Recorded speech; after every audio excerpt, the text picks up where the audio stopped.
చేసిన సూచనతోటే నా ప్రసంగాన్ని ప్రారంభం చెయ్యాలి అని నేను అనుకున్నాను. కుటుంబం అనేది భగవంతుడు మనకిచ్చిన గొప్ప వరం. తల్లి కడుపున పుడతాం. నిజానికి ఈ తల్లి కడుపున పుట్టాలి అని ఎవరు నిర్ణయించుకోరు.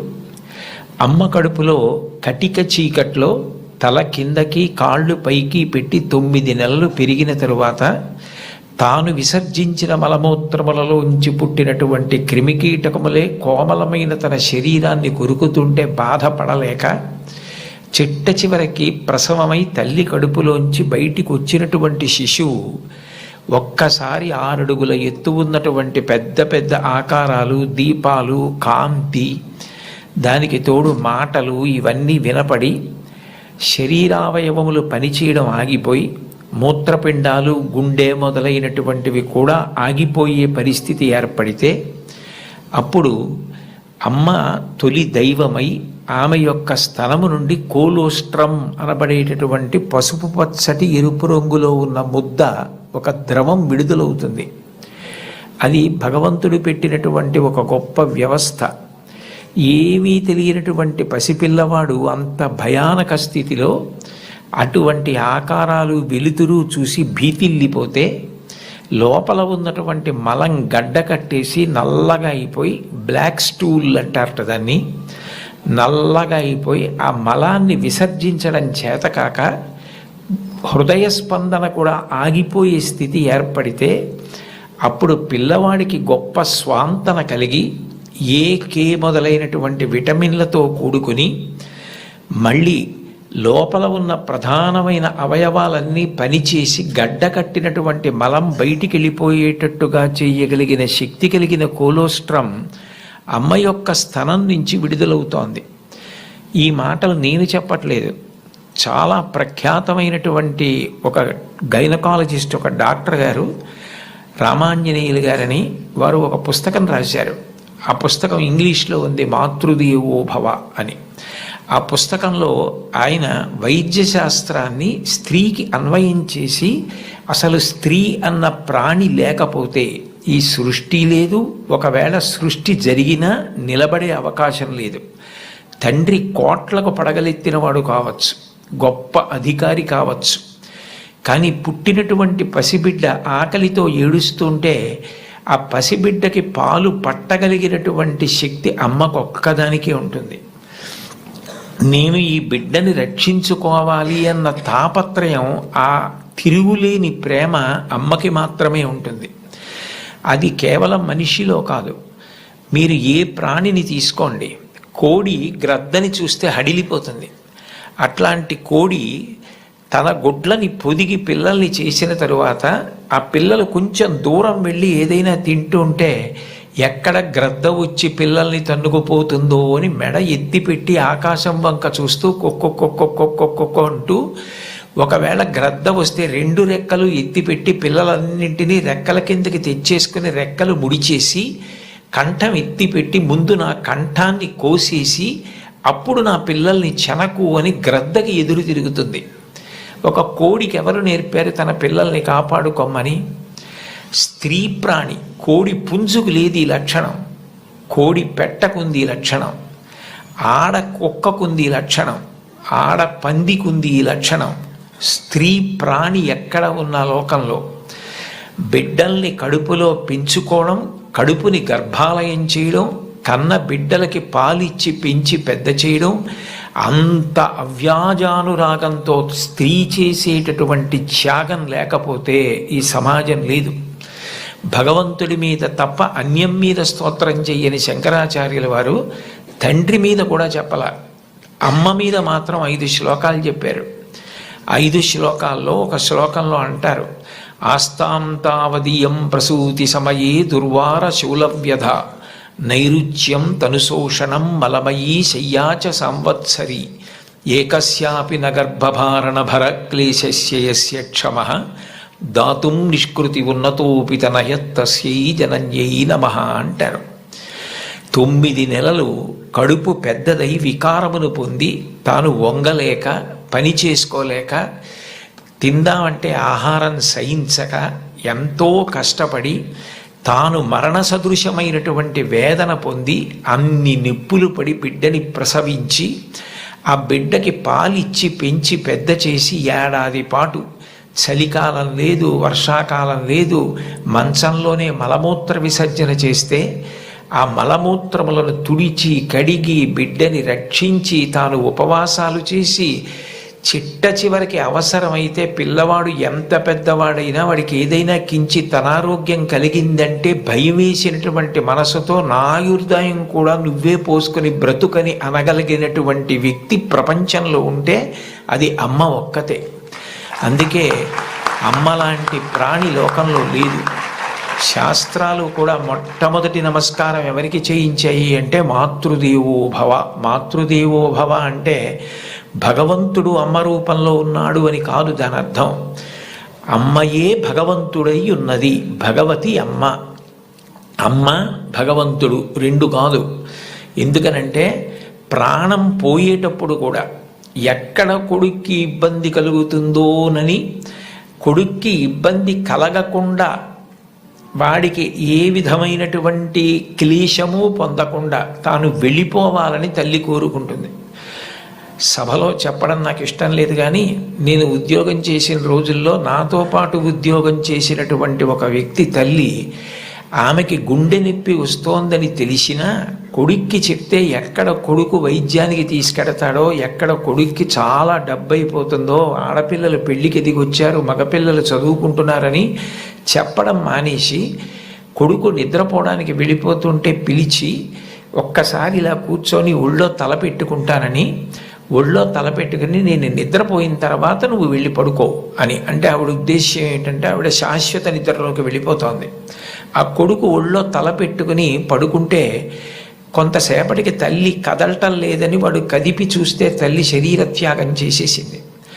ఆ తర్వాత తెలిసింది, తన భార్య చెప్పింది, కొంచెం గుండెల్లో నొప్పిగా ఉందమ్మా, బరువు పని చేయలేకపోతున్నాను, కానీ వాడికి మాత్రం నువ్వు చెప్పకు సుమా అని ఒట్టేయించుకుందట కోడలతో. అది తల్లి అంటే. అమ్మ అంటే అంతటి ప్రేమైకమూర్తి. అమ్మ లాంటి వ్యక్తి జీవితంలో ఇక దొరకదు.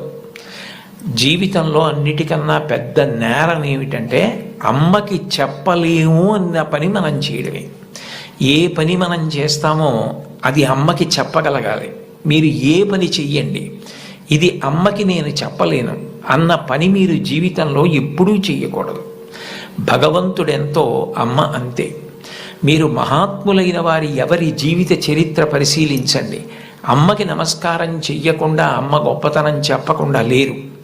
ఈ రాష్ట్రానికి ముఖ్యమంత్రి చేసినటువంటి ప్రాతస్మరణీయులు టంగుటూరి ప్రకాశం పంతులు గారు తన జీవిత చరిత్రలో వ్రాసుకున్నారు. తాను మిడిల్ స్కూల్లో ప్రవేశించినప్పుడు 3 రూపాయలు జీతం కట్టలేకపోతే 25 మైళ్ళ దూరం నడిచి వెళ్ళి వాళ్ళ బావగారిని అప్పడిగితే ఆయన దగ్గర కూడా డబ్బు లేకపోతే మళ్ళీ 25 మైళ్ళు వెనక్కి తిరిగి వచ్చి, అమ్మ అప్పు దొరకలేదు, బావగారికి దగ్గర కూడా లేవుట, నేను చదువు మానేస్తానంటే అప్పటికే ఆ తల్లికి ఉన్నది ఒకే ఒక్క పట్టు చీర. ఆ పట్టు చీర పట్టుకెళ్ళి ఆ రాత్రికి రాత్రి తాకట్టు పెట్టి ఆవిడ ఆ డబ్బు పట్టుకొచ్చి చదివిస్తే ప్రకాశం పంతులు గారు బ్యారిస్టర్ అయ్యి రాష్ట్రానికి ముఖ్యమంత్రి అయ్యారు. ఆయన తన జీవిత చరిత్రలో అమ్మ గురించి అంత గొప్పగా వ్రాసుకున్నారు. ఏపీజే అబ్దుల్ కలాం గారు, ఆయన పేరు చెప్తే పిల్లలు పరవశించిపోతారు. కాకినాడలో ఒకసారి నేను గోశాలకు వెడుతుంటే సాయంకాలం వేళ పిల్లలు స్వచ్ఛందంగా, అదేం ఎవ్వరూ నిర్వహించింది కాదు, వాళ్ళంతట వాళ్ళుగా బయటికి వచ్చి కొవ్వొత్తులు పట్టుకుని ఎడుతున్నారు కొంతమంది. నాకు ఏమిటి ఇక్కడ ఏమీ కనపట్టలేదు, ఇక్కడ ఏమీ నినాదాలు లేవు, నడిపిస్తున్న వాళ్ళు లేరు, పిల్లలు ఎందుకు కొవ్వొత్తులు పట్టుకుని వెళ్తున్నారని నేను వాళ్ళని అడిగాను, ఏమ్మా ఎందుకు ఎడుతున్నారని. మహానుభావుడు అబ్దుల్ కలాం గారు శరీరం విడిచిపెట్టేశారండి, అందుకని కొవ్వొత్తులు పట్టుకుని ఎడుతున్నా ఉన్నారు. నేను ఈ మధ్య కాలంలో ఒక నాయకుడు వెళ్ళిపోతే, ఒక వ్యక్తి మరణిస్తే పిల్లలు స్వచ్ఛందంగా కొవ్వొత్తులు పట్టుకుని వెళ్ళడం చూసింది అబ్దుల్ కలాం గారి విషయంలో చూశాను. అటువంటి అబ్దుల్ కలాం గారు వింగ్స్ ఆఫ్ ఫైర్ అని ఇంచుమించు తన జీవిత చరిత్ర ఆ పుస్తకంలో వ్రాసుకున్నారు. 2వ ప్రపంచ యుద్ధ సమయంలో గోధుమలు రేషన్లో దొరుకుతున్నటువంటి రోజుల్లో అమ్మగారు రొట్టెలు ఒత్తి పిల్లలందరికీ పెడుతుంటే అందరి తలో 4 రొట్టెలు తినాలి. ఆ రోజు రొట్టె కూర బాగుందని కలాం గారు ఇంకో రొట్టె వేయి అని తిన్నారు. అప్పటికి చిన్నవారు చదువుకుంటున్నారు.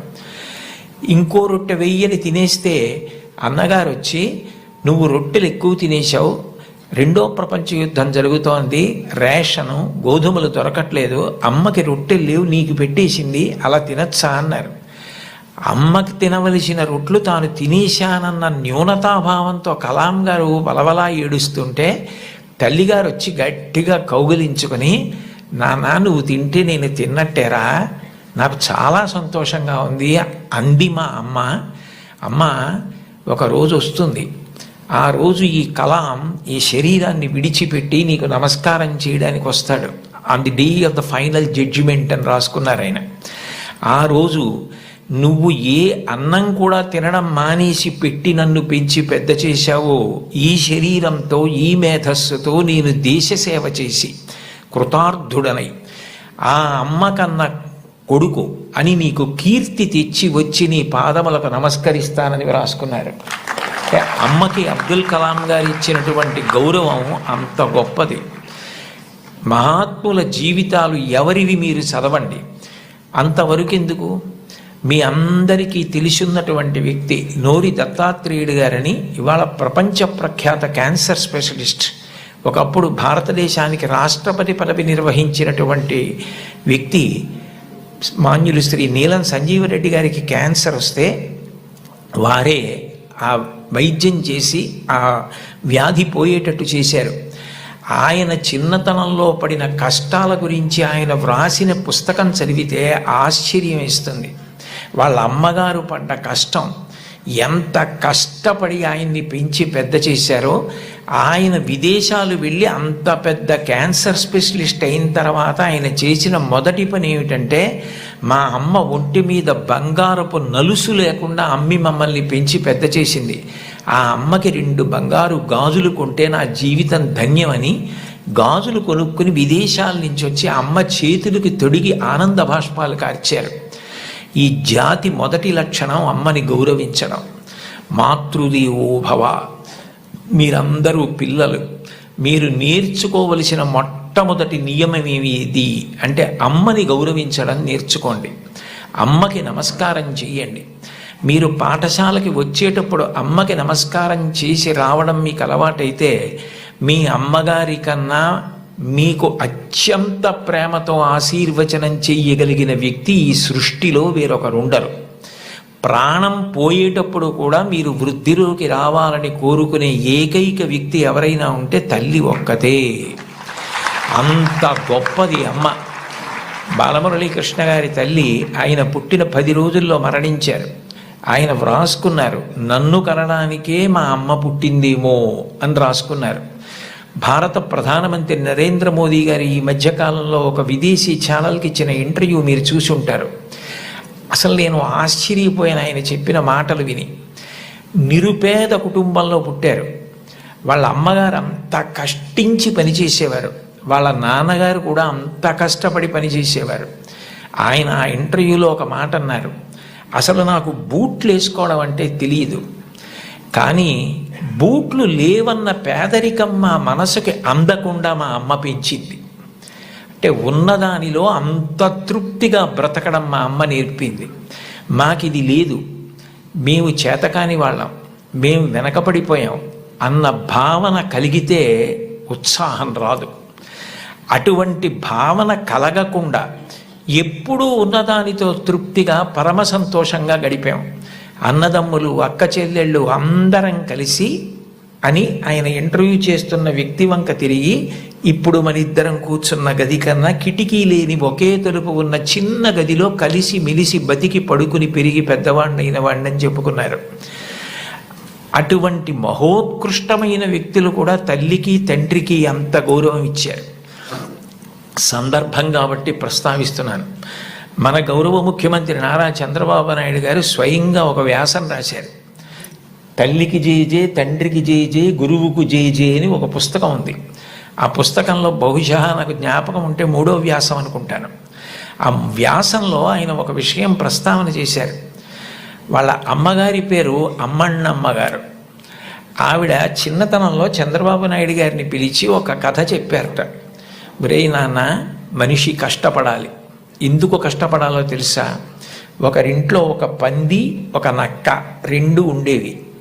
ఆ పంది చాలా కష్టపడి పనిచేసి మధ్యాహ్నం ఇంటికి భోజనానికి వచ్చేది. నక్క పని చేయడం మానేసి చెరుకు తోటల్లో తిరుగుతూ ఊళలు వేస్తూ వచ్చే ముందు బురదలో పొర్లాడి వచ్చేది. పంది ఒళ్ళు కడుక్కుని వచ్చేది. ఇంటికొచ్చి శుభ్రంగా ఉన్న పందిని చూసి ఇదేం పని చేయలేదనుకుని మంచినీళ్లు మాత్రమే పోసేవాడు యజమాని. నక్క ఒంటి నిండా బురదంటించుకోవడం చూసి ఇది బాగా కష్టపడింది అనుకుని బాగా దానికి తిండి పెట్టేవాడు. మోసం ఎన్నాళ్ళు దాగుతుంది? కొన్నాళ్ళకి ఎవరు కష్టపడుతున్నారో తెలిసిపోయింది. తెలిసిపోయిన తర్వాత నక్కని కొట్టి తరిమేసి పందికి తన పిల్లనిచ్చి పెళ్లి చేసి ఇల్లరికం అల్లుడిగా తెచ్చుకున్నాడు రా. ఇంటి పనివాడు ఇంటల్లుడయ్యాడు రా. కష్టపడిన వాడు వెనక్కి తిరిగి చూడడు జీవితంలో. కష్టపడడం నేర్చుకో అని మా అమ్మ నాకు చిన్నతనంలో చెప్పింది. మా అమ్మ చెప్పిన కథ నా జీవితానికి దిశానిర్దేశం చేసింది.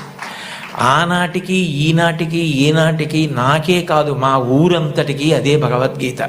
నేను యథాతథంగా ఆయన వ్రాసిన వ్యాసంలో మాటలే చెప్తున్నాను. ఆ మాటలే నాకు స్ఫూర్తి. ఇప్పటికీ కష్టపడడం నాకు అంత సంతోషం. ఆ కష్టపడడం అన్నది నేను మా అమ్మగారి దగ్గర నేర్చుకున్నాను.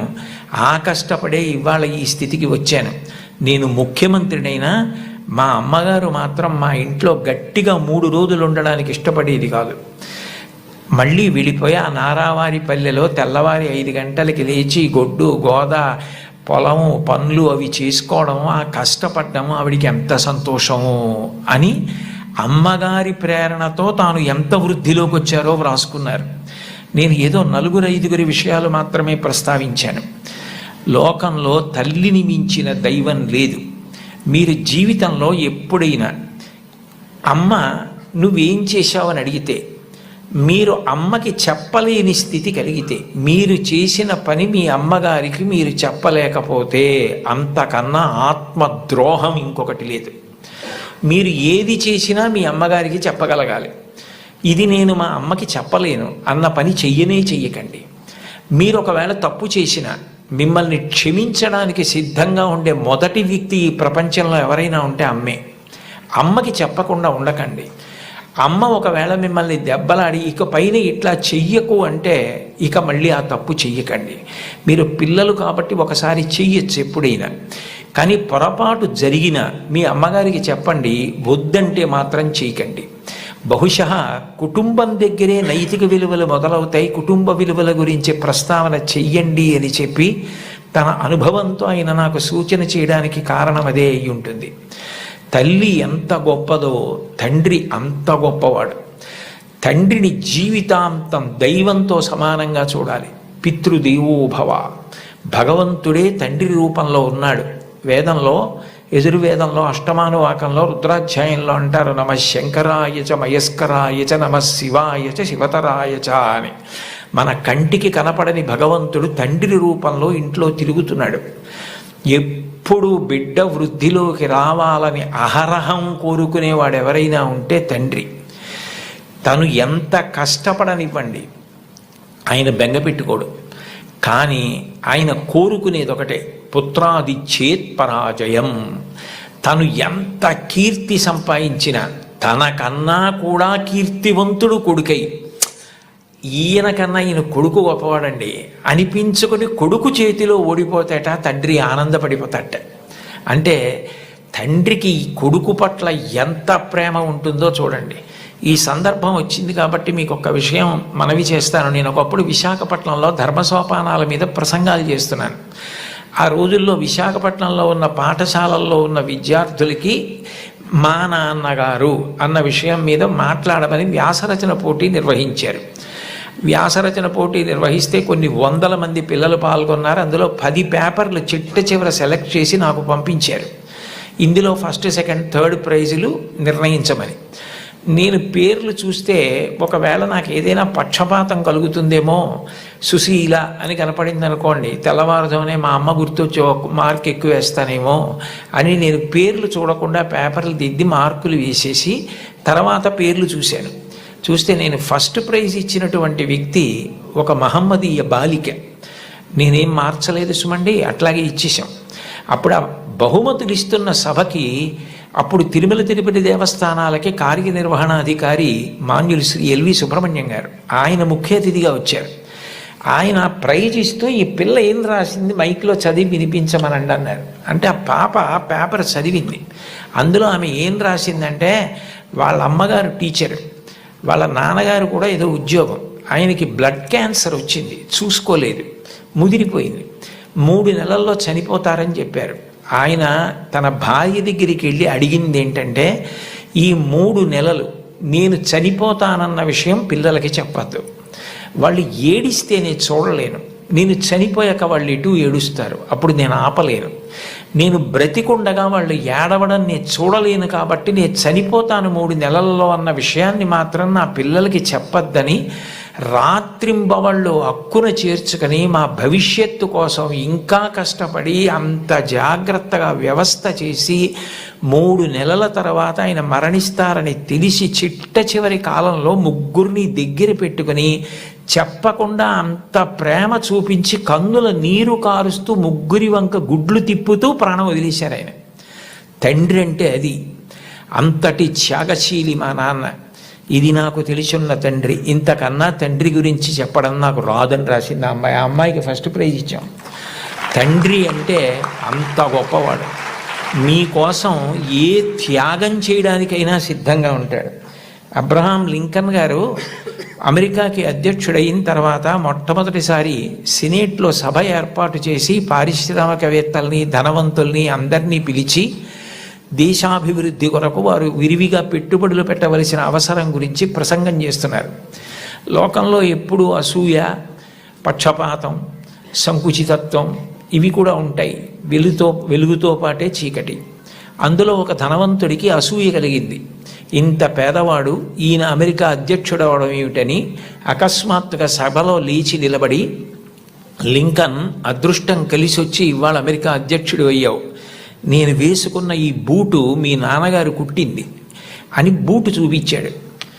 అందరూ ఆశ్చర్యపోయారు. అబ్రహాం లింకన్ కూడా హతాశుడయ్యారు ఒక్క నిమిషం. కానీ వెంటనే ఆయన తేరుకుని తాను కూర్చున్న కుర్చీలోంచి లేచి నిలబడి ముకుళిత హస్తాలతో ఆ పారిశ్రామికవేత్తకి నమస్కారం చేసి, మీరు నాకు మహోపకారం చేశారు, ఇంత కష్టపడి పెంచి మా నాన్నగారు పెద్ద చేసి ఉండకపోతే ఇవాళ నేను అమెరికా అధ్యక్షుడిని అయ్యేవాడిని కాను, నేనే స్మరించవలసింది మా నాన్నగారిని. నేను స్మరించకపోయినా మీరు గుర్తు చేశారు. నిజమే, మా నాన్నగారు బూట్లు కుట్టేవారు, నాకు కూడా నేర్పారు బూట్లు కుట్టడం, చెప్పులు కుట్టడం. ఎప్పుడైనా మీ బూటు మీకు వదులైపోతే నాకొక్క ఫోన్ చేయండి, నేను అమెరికా అధ్యక్షుడినైనా ఆయన కొడుకుని, ఆయన కుట్టిన బూటుకి మరమ్మత్తు చేయడం నా అదృష్టంగా భావించి మీ ఇంటికి వచ్చి మరమ్మత్తు చేసి వెడతాను, అది నా తండ్రికి నేను ఇవ్వగలిగిన కితాబ్ అన్నారు. సభ అంతా కరతాళ ధ్వనులు మారిమోగిపోయింది. అది తండ్రికి అబ్రహాం లింకన్ ఇచ్చిన గౌరవం. తండ్రి పేరు చెప్పేటప్పటికి ఎంతటి మహితాత్ములు కూడా అంతటి మర్యాద, అంతటి గౌరవాన్ని చూపించారు. లతా మంగేష్కర్ గారు వ్రాసుకున్నటువంటి ఆవిడ జీవిత సంబంధించిన విషయాలు, ఆవిడ జీవితంలో జరిగిన అద్భుతాలతో కూడిన పుస్తకం ఒకటి ఉంది, దాన్ని తెలుగు చేత చేశారు ఈ మధ్య. ఆ పుస్తకం మీరు చదివితే అందులో మీకు ఒక ఆశ్చర్యకరమైన సంఘటన కనపడుతుంది. ఆవిడ చాలా చిన్నతనంలోనే వాళ్ళ నాన్నగారు దీననాథ మంగేష్కర్ వారు ఆవిడికి హిందుస్థానీ సంగీతం నేర్పారు. తండ్రి గారి దగ్గరే నేర్చుకున్నారు సంగీతం. చాలా చిన్న పిల్లప్పుడే ఆవిడికి ప్రథమ బహుమతి వచ్చింది పిల్లల్లో.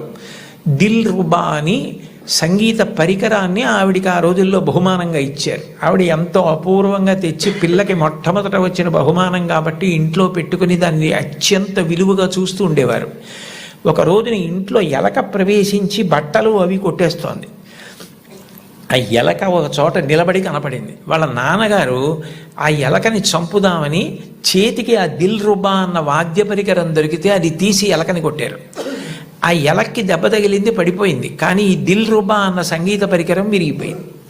ఈ పిల్ల ఏడుపు మొదలుపెట్టింది. లతా మంగేష్కర్, నాకు వచ్చిన మొదటి బహుమతి ఈ పరికరం, మీరు విసిరేశారు ఎలక మీదకి, విరిగిపోయిందని. వాళ్ళ నాన్నగారి దగ్గరికి పిలిచి కౌగిలించుకొని ఆ పిల్లతో అన్నారు, చూడు, ఇట్లాంటి బహుమానాలు నీకు జీవితంలో పెద్ద పెద్ద ఇళ్ళు కట్టి పెట్టుకున్నా కూడా సరిపోనని వస్తాయి. బహుమానాల మీద నువ్వు ఆర్తిని పెంచుకోకు. నీలో ఉన్న కళ పెరగడానికి నువ్వు పరిశ్రమ చేయడం నిరంతరం చెయ్యి. నీ కళని పెంచుకోవడం మీద ఆర్తి నీకు నిలబడితే నీ వెంట ఇట్లాంటి బహుమానాలు పరుగులు పెడతాయన్నారు. భారతరత్న వచ్చిన తరువాత, పద్మ విభూషణ్ వచ్చిన తరువాత వాళ్ళ అమ్మగారు ఆహా అన్నప్పుడు ఆవిడ సభలో ఈ విషయం చెప్పారు. వాళ్ళ నాన్నగారిని గుర్తు చేసుకొని, మా నాన్నగారు చెప్పిన ఆ మాట నన్ను జీవితంలో నిలబెట్టిందని 2 సంఘటనలు చెప్పారు ఆవిడ. 2 అణాల నాణ్యం ఉండేది ఆ రోజుల్లో. ఆ 2 అణాల నాణ్యం, చల్లని నాణ్యం ఒకటి ఇంట్లో ఉంది, ఓ పక్కన పడేసి, ఓ పిల్లాడు నేను మారుస్తాను ఈ నాణ్యం అని దుకాణానికి పట్టుకెళ్ళి ఏదో వస్తువులు అడిగితే ఆ చిల్లర నాణ్యం చూసి ఆ సరుకులమ్మే వ్యక్తి ఇది చల్లని నాణ్యం అవతల పోవని పంపించేశాడు. లతా మంగేష్కర్ చిన్నపిల్ల గౌన్లు వేసుకొని తిరుగుతున్న రోజులు, నేను చూడు వెళ్ళి విజయం సాధించి సరుకులు పట్టుకొస్తానని పరిగెత్తికెళ్ళి గల్లా పెట్టెని ఉండేది, అది పెట్టే తెరవక్కర్లేదు, కన్న ఉండేది, అందులోంచి నాణ్యాలు పడేసేవారు పూర్వం. ఆమె వెళ్ళి ఇదిగో బేడ అంటే 2 అణాల నాణ్యం అనమాట, ఆ కన్నంలోంచి లోపల పడేసి కావలసిన వస్తువులను తీసుకుని వచ్చేసింది ఇంటికి. వస్తువుని ఆ పిల్లాన్ని చూసి, చూడు నువ్వు వెళ్ళి చల్లని బేడతో ఏం తేలైపోయావు, నేను తెచ్చానంది. ఆ మాట విన్నారు. విని లోపల నుంచి బయటికి వచ్చి, దీననాథ్ మంగేష్కర్, నువ్వు నీ గొప్ప కాదు, నువ్వు నా కూతురువని మీ పెట్టెలో పడేశాను ఇవ్వండి అంటే తీసి చూడకుండా వస్తువులు ఇచ్చేశాడు. కానీ ఇవాళ సాయంకాలం ఆయన డబ్బులు లెక్క పెట్టుకుంటాడు. చల్లని బేడ దొరుకుతుంది, గుర్తు పట్టచ్చు పట్టకపోవచ్చు. నువ్వు ఇలా మోసం చేయడం ఈ వయస్సులో నేర్చుకుంటే నీ జీవితం ఎలా వృద్ధిలోకి వస్తుంది, నువ్వు ఎట్లా బాగుపడతావు? ఈసారికి నీకు చిన్నతనం కలిగితే కలిగింది, నీకు ఇంకొక బేడ ఇస్తాను, ఈ బేడ పట్టుకెళ్ళి నువ్వు ఆయనకి ఇచ్చేసి, అయ్యా నేను మిమ్మల్ని మోసం చేశాను, మీ గళ్ళాపెట్టెలో వేసింది సరి అయిన బేడ కాదు, నేను తప్పు చేశాను, ఇంకెప్పుడు ఇట్లాంటి పని చేయను, నా తండ్రికి అగౌరవం తేను, మా నాన్నగారికి ఈ విషయం తెలియదు, నన్ను మందలించి పంపారు అని చెప్పి వెళ్ళి ఇచ్చేసి వచ్చేసేయండి. ఆమె ఆ నాణ్యం పట్టుకెళ్ళి ఇచ్చేసి క్షమాపణ చెప్పి వచ్చేశారు. ఆ సంఘటన నా జీవితాంతం నాకు జ్ఞాపకం ఉండిపోయింది. ఆ పైన నా జీవితంలో నేను ఎప్పుడు ఎవరిని మోసం చేయడానికి ఇష్టపడలేదు, మా నాన్నగారి ముఖం ఆయన మాట గుర్తొచ్చింది అని చెప్పుకుంది ఆవిడ. తండ్రి మాట పిల్లల్ని చిక్కుతుంది, తండ్రి మాట పెడచెవిన పెట్టకండి. తండ్రి గారు మిమ్మల్ని ప్రేమగా పిలిచి చెప్పినా, కోపంగా చెప్పినా, తండ్రి యొక్క వ్యధ, ఆయన హృదయంలో మీరు పాడైపోకూడదన్న ఆర్తి ఉంటుంది తప్ప మిమ్మల్ని ఏదో దండించాలనేటటువంటి తాపత్రయం ఉండదు. తండ్రి మిమ్మల్ని ఎప్పుడు ఏ మాట అన్నా దాన్ని ప్రేమతో, నాన్నగారు తప్ప ఎవరంటారు ఇట్లా, ఆయనకి తప్ప అధికారం ఎవరికి ఉంది, మా అమ్మకి తప్ప ఎవరికి ఉంది అధికారం అని మీ అమ్మగారి మాట, నాన్నగారి మాట వినడం మీరు నేర్చుకోండి. మీకు తెలియకుండానే మీకు నైతిక విలువలు చాలా అలవాటు అవుతాయి. ఎందుకంటే మీరు పాడయ్యే మాటలు, మీరు పాటించకూడని మాటలు మీ తల్లిదండ్రులు మీకు ఎప్పుడూ చెప్పరు. కుటుంబ విలువల్లో మీరు తప్పకుండా గమనించవలసినది, తల్లి తండ్రి ఎంత గొప్పవాళ్ళో మీ తోబుట్టువులు కూడా అంతే గొప్పవాళ్ళు. మీ కన్నా ముందు పుట్టిన అన్నని గౌరవించాలి, మీకన్నా వెనక పుట్టిన వాళ్ళని మీరు అంత ప్రేమించగలగాలి. ఒక్కొక్క వ్యక్తి యొక్క జీవితం చెక్కబడడానికి కారణం ఒక్కొక్కసారి తోబుట్టువులు అవుతారు. Playing it in my way అని సచిన్ టెండూల్కర్ ఒక పుస్తకం రాశారు. మీరందరికీ పిల్లలు కాబట్టి మీకు బహుశా సచిన్ టెండూల్కర్ గారు అంటే చాలా ప్రీతి ఉంటుంది. మీరు ఆయన రాసిన పుస్తకం చదివారేమో అని నేను అనుకుంటున్నాను, కొంతమంది పిల్లలైనా. అందులో ఆయన ఒక విషయం రాశారు. ఆయన చిన్నతనంలో ఆ రోజుల్లో అచ్రేకర్ గారిని క్రికెట్లో ఆయన దగ్గర నేర్చుకోవడం అంటే చాలా గొప్ప. అచ్రేకర్ గారి దగ్గర క్రికెట్లో శిక్షణ పొందడం కోసం టెండూల్కర్ గారు వెళ్ళినప్పుడు ఆయన్ని తీసుకెళ్ళింది ఆయన అన్నగారు అజిత్.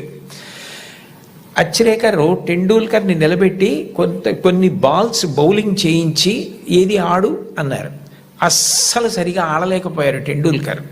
ఆడలేకపోతే వెంటనే గురువుగారు అచ్రేకర్ చూసి, అబ్బాయి ఈ పిల్లవాడు ఇంకా సరిపోడు, వచ్చే వేసంకాలం సెలవుల్లో తీసుకురండి అన్నారు.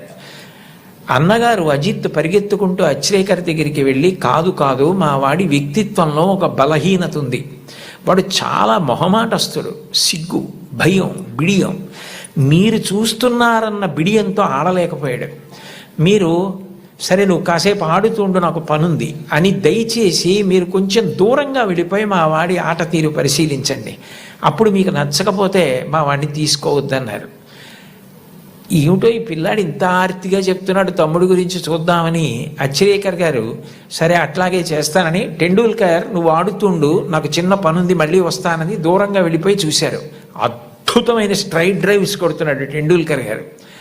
చూసి ఆశ్చర్యపోయినటువంటి అచ్రేకర్ తిరిగి వచ్చి టెండూల్కర్ని శిక్షణ ఇవ్వడానికి తీసుకున్నారు.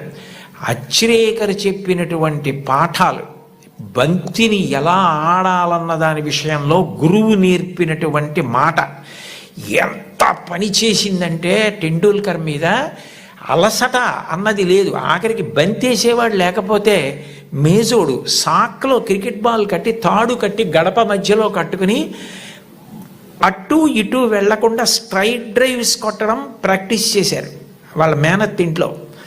ఆ తర్వాత భారతరత్న అయ్యారు టెండూల్కర్. ఆయన గొప్పతనం ఎక్కడుందంటే టెండూల్కర్ది అంత గొప్పవాడై భారతరత్న అయిన తర్వాత, పార్లమెంట్ మెంబర్ అయిన తర్వాత గురువుగారు అచ్రేకర్ మరణిస్తే ఆయన వెళ్ళి పాడి మోసాడు టెండూల్కర్. అది గురువు పట్ల ఇవ్వవలసిన గౌరవం. తల్లి తండ్రి ఎంత గొప్పవారో గురువు అంత గొప్పవాడు. తోడపుట్టినవాడు అంత అక్కరకొస్తారు. జీవితంలో తోడపుట్టిన వాళ్ళన్న వాళ్ళు మాత్రం వాళ్ళే.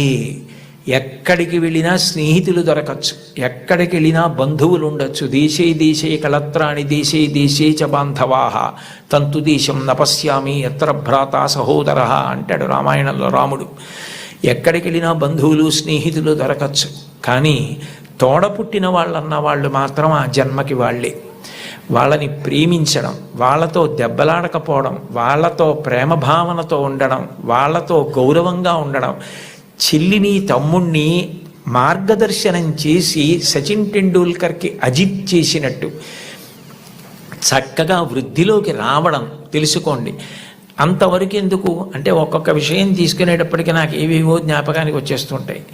అబ్దుల్ కలాం గారే వింగ్స్ ఆఫ్ ఫైర్లో ఒక చోట రాసుకున్నారు, ఆయనకి కోరిక, తపన ఎట్లాగైనా మెడ్రాస్ ఇన్స్టిట్యూట్ ఆఫ్ టెక్నాలజీలో ఏరోనాటికల్ ఇంజనీరింగ్ చదవాలని. సీట్ వచ్చింది. 1000 రూపాయలు కట్టాలి. ఆ రోజుల్లో 1000 రూపాయలు లేవు, నాన్నగారికి ఇచ్చే పరిస్థితి లేదు, ఆయన కలలు నెరవేరే అవకాశం లేదు. అటువంటప్పుడు ఆయన తోబుట్టువు జోహ్రా అనుకుంటాను, నేను చాలా రోజులైంది చదివి. ఆ జోహ్రా ఆయన తోబుట్టువు ఆమె చేతి గాజులు గొలుసులు తాకట్టు పెట్టి తీసుకొచ్చి కలాం గారికి ఇచ్చి నువ్వు చదువుకో అంది. కలాం గారు ఆనంద బాష్పాలతో ప్రతిజ్ఞ చేశారు, స్కాలర్షిప్ సంపాదించి నేను నీ నగలు కుదువ నుంచి విడిపించి మళ్ళీ నీకు తీసుకొచ్చి ఇచ్చేస్తాను చెల్లి అని చెప్పి, అక్క అని చెప్పి ఆయన వెళ్ళి చదువుకుని ఎంత గొప్పవారయ్యారో మీకు అందరికీ తెలుసు. తోబుట్టువులు అంత గొప్పగా ఆదుకుంటారు. తోబుట్టువులను నిర్లక్ష్యం చేయడం, మా అన్నయ్యతో నాకు మాటలు లేవండి, మా తమ్ముడితో నాకు మాటలు లేవండి, మా అక్కతో నాకు మాటలు లేవండి, ఈ మాట అనడం చాలా దారుణం.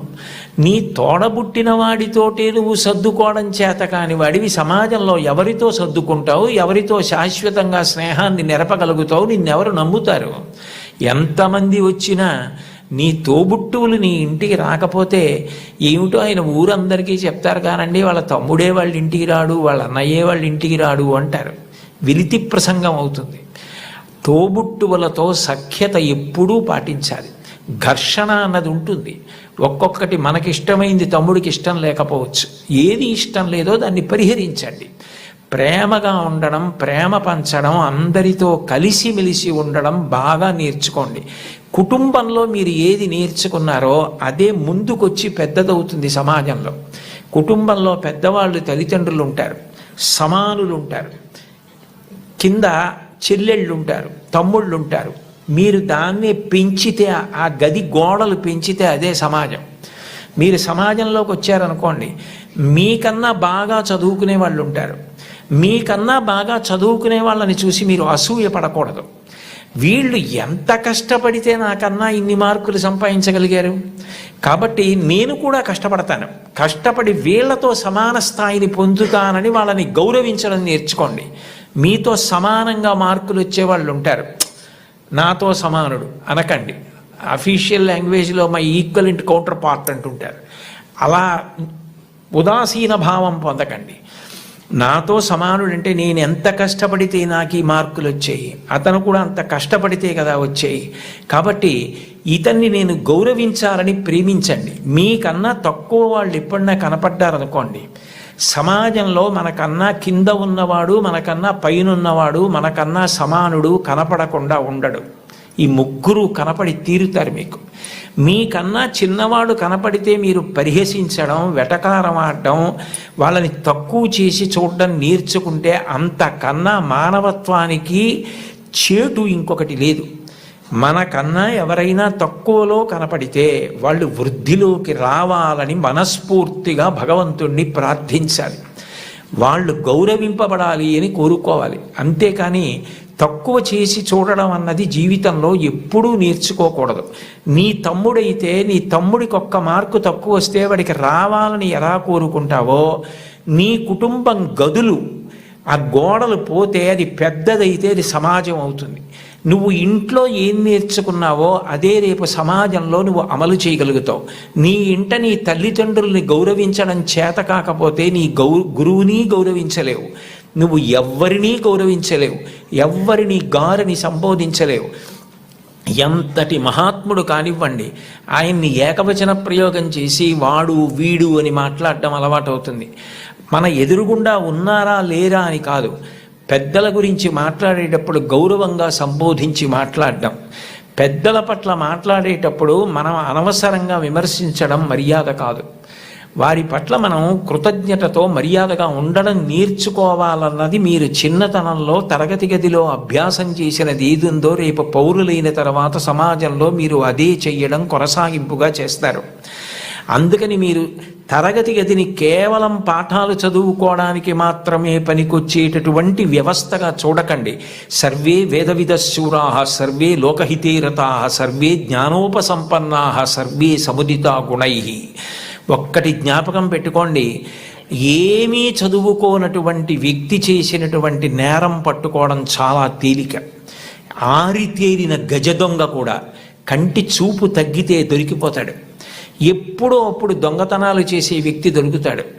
చాలా బాగా చదువుకుని, గొప్ప ఇంజనీరింగ్ చదువుకుని, ఎంతో విద్య వచ్చిన తరువాత తనకొచ్చినటువంటి గొప్ప విద్యని ఆసరాగా చేసుకొని ఇతరులను మోసం చేసి కోట్లు సంపాదించడానికి అలవాటు పడ్డాడనుకోండి, అతను ప్రపంచంలో ఎక్కడెక్కడో దాగి ఏవేవో చేస్తున్నా అతన్ని పట్టుకోవడానికి పోలీస్ వ్యవస్థ అంతా కష్టపడవలసి వస్తుంది. చదువుకున్నవాడి చదువు దేనికి పనికి రావాలి అంటే సమాజాన్ని ఉద్ధరించడానికి పనికి రావాలి. అంతేకాని చదువుకున్న చదువు సమాజాన్ని పాడు చేయడానికి పనికి రాకూడదు.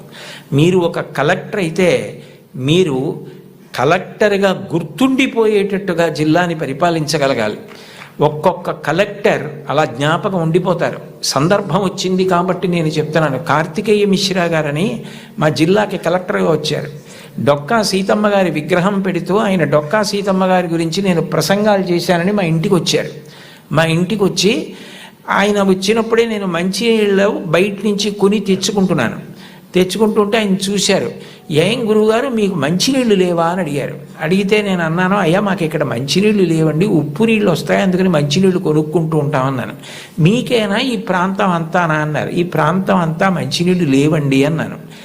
ఆయన మీరు నమ్మండి నమ్మకపోండి, ఇప్పుడు కార్తికేయ మిశ్రా గారిని పొగిడితే నాకేదో ఆయన పదవి ఇస్తారనడానికి నేను ఉన్న ఉద్యోగమే పదవి విరమణ చేసేసాను. నాకేం దాని మీద ఆశ లేదు. యథార్థం చెప్పాలి కాబట్టి చెప్తున్నాను. ఆయన హతాశులై సోఫాలో వెనక్కి కూర్చుని నేను జిల్లా కలెక్టర్గా ఉన్న చోట మంచినీళ్ళు లేక ఇంతమంది ఇబ్బంది పడితే నాకు అది అవమానం గురువుగారు, పరమ అవమానం అని వెంటనే ఫోన్ చేసి అధికారులతో మాట్లాడి మీరు నమ్మండి 10 రోజుల్లో ఇళ్ళకి కాదు కొళాయి వేయించుకోలేని వాళ్ళు నీళ్లు పట్టుకోవడానికి కూడా గొట్టాలు వేయించారు. ఇప్పటికే ఆ ప్రాంతం అంతా కార్తికేయ మిశ్రా గారిని తలుచుకుంటారు. అంటే నువ్వు కలెక్టర్ అయితే అలా పేరు తెచ్చుకోగలగాలి. నువ్వు ఒక డాక్టర్ అయితే అంత గొప్ప పేరు తెచ్చుకోగలగాలి. మా ఊళ్ళో డాక్టర్ ఐవి రావు అని ఒక డాక్టర్ గారు ఉన్నారు. ఆ డాక్టర్ గారిని చూస్తే జబ్బులు తగ్గిపోతాయని తెల్లవారుజామున 4 గంటలకు ఆయన కోసం మంచులో వెళ్ళి నిలబడతారు. ఆయన కూడా అలాగే వైద్యం చేస్తారు. వ్యక్తిగత జీవితమే లేదు. నేను అప్పుడప్పుడు అంటుంటాను, డాక్టర్ గారు మీకు సినిమాలకు వెళ్ళాలని ఉంటుందా అని. ఆయన పెద్ద నవ్వు అంటారు, సినిమాకి వెళ్ళిన 2.5 గంటల్లో కోటేశ్వరారు, నేను ఒక్క 10 మందిని వైద్యం చేసి చూసి వాళ్ళు సంతోషంగా వెళ్ళిపోయి వాళ్ళకి ఆరోగ్యం కలిగితే వాళ్ళ పని వాళ్ళు చేసుకుని సంపాదించుకుని బతికితే నాకు అంతకన్నా ఏం కావాలండి. సినిమా ఇచ్చే ఆనందం కన్నా ఈ తృప్తి నాకు ఎక్కువ గురువుగారు. ఇది చదువుకున్న వాడికి అది లేకపోతే అనవసరం అన్నారు. ఒక డాక్టరు తన వృత్తి మీద తానే విసుక్కుంటే అది మనిషి బ్రతకవలసిన విధానం అంటే అది మోరల్ వాల్యూస్ అంటే. అది లేని విద్యకు అందం ఎక్కడుంది? అది పువ్వే, సువాసన లేకపోతే అందం ఏది? మీరు ఏది చెయ్యండి అది రావాలంటే మీరు కుటుంబంలో నేర్చుకోవాలి. గురువుని గౌరవించడం తప్పకుండా నేర్చుకోవాలి. గురువు లాంటి వ్యక్తి లోకంలో ఉండడు. ఎందుకనంటే అమ్మా నాన్న సంపాదించినది ఏదుందో అది అమ్మా నాన్న శరీరం వదిలిపెట్టేసిన తరువాత వీలునామా వ్రాసినా వ్రాయకపోయినా పిల్లలకి వెళ్ళిపోతుంది. కానీ ఒక గురువు సంపాదించినది ఏదుందో అది మాత్రం ఆయన కడుపున పుట్టిన పిల్లలకి వెళ్ళదు. అహరహం రాత్రనక పగలనక కష్టపడి అనేక గ్రంథాలు చదివి జ్ఞాపకం పెట్టుకుని దాన్ని జ్ఞాపకానికి తెచ్చుకుని తాను ప్రభావితుడై ఎవరైనా అడగగానే తాను చెప్పకుండా ఉండలేక గడ్డి తిని తయారు చేసుకున్న పాలని దూడ వచ్చి పొదుగులో గుద్దినంత మాత్రం చేత ఆవు పాలు విడిచిపెట్టేసినట్టుగా తాను ఇంత కష్టపడి నేర్చుకున్న విషయాల్ని లోకహితం కోసం చెప్పే గురువు ఉన్నాడే, అట్లాంటి గురువు లోకంలో దొరకడు. మీ టీచర్ గారి కన్నా గొప్ప వ్యక్తి ఉండడు. ఒక్కటి గుర్తుపెట్టుకోండి, సర్వేపల్లి రాధాకృష్ణన్ గారికి అంత ప్రీతి పిల్లల మీద ఎందుకు ఏర్పడిందంటే మీరు ఆయన జీవిత చరిత్ర చదవండి. ఆయన మైసూరులో పనిచేస్తున్న రోజుల్లో అశుతోష్ ముఖర్జీ గారని కలకత్తాలో, ఆ రోజుల్లో భారతదేశంలో కలకత్తా విశ్వవిద్యాలయం అంటే చాలా ప్రఖ్యాతి. దానికి వైస్ ఛాన్సలర్గా సర్వేపల్లి రాధాకృష్ణన్ గారిని రమ్మన్నారు. రమ్మంటే సర్వేపల్లి రాధాకృష్ణన్ గారు అక్కడికి వెళ్ళడానికి సంశయించారు. కొత్త ప్రదేశం, కొత్త భాష అని. కాదు మీరు రావలసిందే, ఇక్కడికి వస్తే మీకున్నటువంటి విద్య ప్రపంచ ప్రఖ్యాతి పొందుతుంది, మీరు రావలసిందే అంటే ఆయన అన్యమనస్కంగా మైసూరు విశ్వవిద్యాలయానికి రాజీనామా చేసి కలకత్తా విశ్వవిద్యాలయానికి వైస్ ఛాన్సలర్గా వెళ్ళిపోతున్నారు. వెళ్ళిపోతున్నప్పుడు సామానంతా సర్దుకుని వెళ్ళడానికి సిద్ధపడ్డారు. మీరు రాధాకృష్ణన్ గారి జీవిత చరిత్ర చదవండి, నేను అక్షరం అబద్ధం చెప్పట్లేదు, అవసరం నాకు లేదు. గుర్రబండిలో మైసూర్ రైల్వే స్టేషన్కి వెళ్ళడానికి సర్వేపల్లి రాధాకృష్ణన్ గారు సిద్ధపడుతుంటే పిల్లలందరూ వచ్చి విశ్వవిద్యాలయం నుంచి, మీలాంటి గురువు మాకెక్కడ దొరుకుతాడు, మీరు చెప్పిన పాఠాలతో మేము ఇన్ని విషయాలు నేర్చుకున్నాం, మీరు గుర్రాలు లాగిన బండిలో వెళ్ళడానికి వీల్లేదని వీధులన్నీ మైసూర్ స్టేషన్ వరకు పువ్వులు చల్లి పిల్లలు గుర్రపు బండిని లాగి ఆ దంపతుల్ని కూర్చోపెట్టి మైసూర్ స్టేషన్కి తీసుకెళ్లారు. ట్రైన్ ఎక్కిస్తే రాధాకృష్ణన్ గారికి మైసూరు ప్లాట్ఫామ్ కనపడలేదు. అంతమంది పిల్లలు నిలబడి అశ్రుధారలతో ఆయన్ని విడిచి ఉండలేక ఏడుస్తూ ఆయనకి నమస్కారం చేస్తుండగా ట్రైన్ విడిపోతే ఒక ఉపాధ్యాయుడు పిల్లల మీద ఇంత ప్రభావం చూపించగలడనమాటని తన పుట్టినరోజుగా చేయవద్దని ఉపాధ్యాయ దినోత్సవంగా చేయమని తల్లి తండ్రి తర్వాత మీ భవిష్యత్తు గురించి అంత వెంపర్లాడే వ్యక్తి ఎవరైనా ఉంటే గురువు ఒక్కడే. అంబేద్కర్ గారు భారత రాజ్యాంగ నిర్మాత. తెల్లవారి లేస్తే ఆయన్ని స్మరిస్తాం. అటువంటి అంబేద్కర్ గారు భీమ్రావ్ అంబేద్కర్. నిజానికి ఆయన పేరులో భీమ్రావ్ అన్నది ఆయన పేరులోది కాదు. ఆయనకి చిన్నతనంలో ఒక్కొక్కసారి అన్నం తినడానికి ఇబ్బంది కలిగితే ఒక ఉపాధ్యాయుడు తాను తెచ్చుకుని మధ్యాహ్నం తినవలసిన భోజనంలోంచి కొంత భోజనాన్ని అంబేద్కర్ గారికి పెట్టి అంత ప్రేమతో చూశాడు. ఏ భీమ్రావ్ అన్న ఉపాధ్యాయుడు తనని అంత ప్రేమతో చూశాడో ఆ పేరు తన పేరులోకి కలుపుకున్నారు అంబేద్కర్ గారు. కలుపుకుని భీమ్రావ్ అంబేద్కర్ అని పెట్టుకున్నారు. మీరు కావాలంటే ఈ విషయాలు ఏపీజే అబ్దుల్ కలాం గారు ఇండామిటబుల్ స్పిరిట్ అని ఓ పుస్తకంలో ఎన్ని అద్భుత విషయాలు రాశారో అందులో ఇది కూడా ఉటంకించారు ఒకసారి ఒక సభలో. కాబట్టి గురువుని గౌరవించడం, అంబేద్కర్ గారిని గౌరవించడం అంటే అంబేద్కర్ గారు గురువుని ఎలా గౌరవించారు, టెండూల్కర్ తన గురువుని ఎలా గౌరవించాడు, గురువు పేరెత్తేటప్పటికీ ఈ దేశంలో ఎంత గౌరవాన్ని చూపించేవారు. ఎంఎస్ సుబ్బలక్ష్మి గారు చచ్చిపోతే కలాం గారు రాష్ట్రపతి భవన్ నుంచి చెన్నై వెళ్ళి, నా తల్లి, ఈ గడ్డ, నేను పుట్టిన ఈ దేశం, ఎంఎస్ సుబ్బలక్ష్మి ముగ్గురు నాకు తల్లు లేని పాడి మోశారు. అది సంస్కారం. వాళ్ళు చరిత్రలో